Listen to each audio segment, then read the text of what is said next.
안녕하세요. 신축의 비밀을 알려드리는 건축사 하이윤입니다.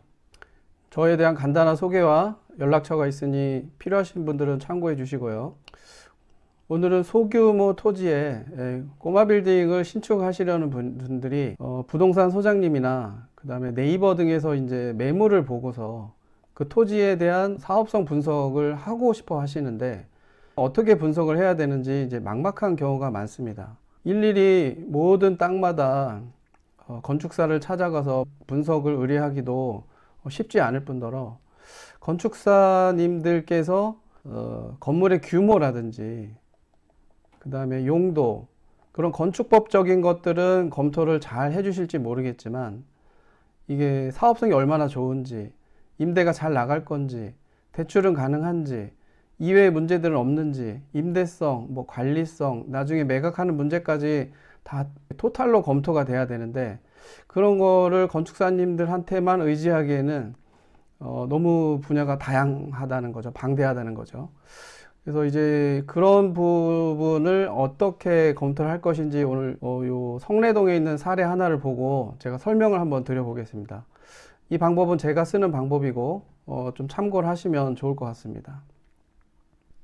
이 토지는 강동구 성내동에 있는 토지입니다. 제가 지번을 직접적으로 밝힐 수 없는 이유는 사실 이게 매물로 나왔었던 물건이기 때문에 혹시 관계자들께서 불편하실 수도 있기 때문에 검토하는 방법만 좀 알려드리겠습니다. 이 땅은 강동역에서 한 500m 정도 거리에 있는 토지고요. 그리고 면적은 50.9평, 51평 정도 되고요. 2종 일반 주거지역이고 2종 일반 주거지역은 건폐율 60%에 용적률 200%인 건 잘 아실 겁니다. 이 대지 같은 경우는 요 앞에 있는 8m 도로에 지금 접해 있는 상황이고요. 여기 있는 접도 길이라 하면 도로에 접해 있는 길이죠. 여기서부터 여기까지가 13.7m라는 얘기입니다. 양호한 조건이고요. 매물 가격은 20억 정도로 나왔습니다. 평당 가격으로 쳐보면 3,900만 원 정도 되죠. 요즘에 강동구가 이 정도 시세 또는 이보다 더 비싼 시세를 지금 형성을 하고 있고요. 현황은 다가구고 노후도는 44년이 됐습니다. 새로 신축할 때가 되었죠. 대지 크기는 가로로 13.7m, 세로로 12.3m 정도 됩니다. 대지 방향을 보면은 현재 뭐 지도는 항상 위쪽이 북쪽이니까요. 동서 방향으로 약간 긴 토지입니다. 그러면은 제가 검토하는 방법은 이런 식으로 이제 각 항목별로 점수를 매겨서 총점을 부여하는 방식으로 진행을 합니다. 물론 이 항목 하나하나가 동등한 중요도를 갖는 것은 절대 아닙니다. 어떤 것은 다른 것에 비해서 뭐 2배, 3배 이상 중요한 항목인 경우도 있습니다. 그래서 그런 것들을 제가 감안을 해서 각 항목별 가중치를 적용해서 나중에 총점을 매기게 됩니다. 일단 이걸 보시면 광역입지라는 것은 서울시 전체에서 이 강동구 성내동이 어느 정도의 사업성이 있는 지역이냐, 즉 전세 가격, 월세 가격이 저희들한테 유리하게 형성이 되어 있느냐 하는 점에서 점수를 매깁니다. 4.5점 정도로 제가 봤고요. 이 협역 입지라는 거는 역에서부터 몇 미터 거리에 이 땅이 위치해 있느냐입니다. 그래서 여기 같은 경우는 지금 500m 이내이기 때문에 협역 입지는 4.5점 정도로 저희가 판단을 했습니다. 그리고 인근 임대 시세는 이 인근에서 전세 월세 시세가 어느 정도 형성이 되어 있는지 그거에 따라서 판단을 하는데 4.5점 정도로 저희가 판단했습니다. 대지 면적은 이건 설명드릴 것이 상당히 많지만 너무 작거나 너무 커도 안 된다는 거죠. 그리고 저희들이 방 3개, 4개, 5개 이런 거에 적당한 면적들이 있더라는 겁니다. 그래서 그런 것들을 판단했을 때 이 땅 같은 경우는 51평 정도 되는데 3.5점 정도 저희가 점수를 줄 수가 있겠습니다. 대지 길이는 뭐 이쪽 방향 또는 뭐 이쪽 방향의 길이를 얘기하는 건데 3.5점 정도로 저희가 매길 수 있겠습니다. 주차 효율도 저희가 검토를 하는데 이 도로에서부터 요 안쪽까지 깊이, 그 그 다음에 이 땅이 도로에 얼만큼 길게 접하고 있느냐, 이런 것들을 종합적으로 저희들이 판단을 합니다. 특히 이 깊이가 10m가 약간 모자라는 경우에 연접주차라고 법에서는 얘기합니다. 이 연접주차가 안 됩니다. 10m가 안 되면.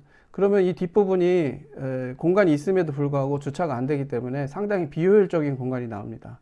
그래서 그런 부분들을 저희가 종합적으로 판단하면 3.5점 정도 됩니다.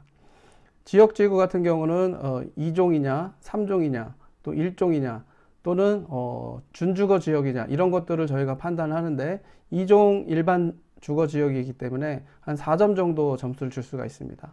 도로 여건은 특히 공사에 얼만큼 용이하냐가 점수를 주는데 가장 큰 요인이 되겠습니다.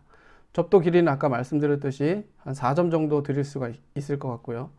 대지 방향은 저희가 이제 일조권이랑 밀접한 관계가 있는데, 사실 동서 방향으로 긴 것보다는 이렇게 남북 방향으로 긴 땅을 좀 더 선호합니다. 그런 면에서 이제 3점밖에 이제 점수를 못 드렸고요. 이 대지 방향은 일조사정과 밀접한 연관이 있다고 말씀드렸듯이 대지 방향이 동서 방향으로 약간 긴 땅이기 때문에 3점 정도밖에 드릴 수 없는 그런 땅입니다. 건물 용적, 이거는 용적률을 많이 찾아 먹을 수 있는 땅이냐 아니냐를 저희가 이제 판단을 하는데, 이 땅 같은 경우는 3.5점 정도 드릴 수 있을 것 같습니다. 그리고 이제 마지막으로 매물 가격. 아무리 좋은 땅이라도 땅이 너무 비싸면 사실 사업성이 떨어지기 마련이죠. 그런 면에서 이 땅을 20억 정도의 매물로 내놓으신 거는 제가 봤을 때 좀 비싸지 않나, 그런 생각이 들어서 3점을 드렸습니다. 이런 것들을 이제 각 항목별을 가중치를 다 적용을 해서 점수를 매겨보면 약 3.72점 정도가 나오는 땅이 되겠습니다. 3.72점이면 어느 정도 수준이냐라고 이제 궁금해 하실 수 있는데, 저희들 내부적으로는 신축 사업을 진행할 거냐 말 거냐의 그 경계선을 4.0점을 보고 있습니다. 4.0점을 넘지 못하면 저희가 이제 추천을 안 해드리고요. 4.0점을 넘으면 충분한 이제 고려 대상이 됩니다. 오늘은 성내동에 나와 있는 매물 하나를 가지고 저희들이 사업성 분석을 어떻게 하는지 이제 말씀을 드려봤는데요. 얼핏 보기에는 남도로에 양지 바른 땅이기 때문에 처음에 일견 딱 봤을 때는 괜찮은 땅이다, 이 정도면 좋지 않나, 이런 생각이 들 수도 있는 땅입니다. 근데 사실 신축 사업을 하고 늘 토지를 분석하는 제 입장에서 봤을 때는 그닥 메리트 있는 땅은 아니라는 겁니다.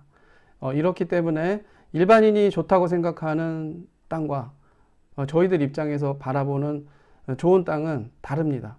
그런데 이 다른 게 그냥 감성적인 숫자가 아니라 몇 억, 많게는 막 10억까지도 차이가 날 수 있을 만큼 커다란 영향을 주는 것이기 때문에 감각적으로 직관적으로 판단을 하지 마시고 이렇게 충분히 사업성 검토를 해보시기를 권합니다. 오늘은 간단하게 꼬마 빌딩 매물이 나왔을 경우에 어떤 식으로 저희들이 사업성 검토를 해드리는지 사례를 보여드렸습니다. 감사합니다.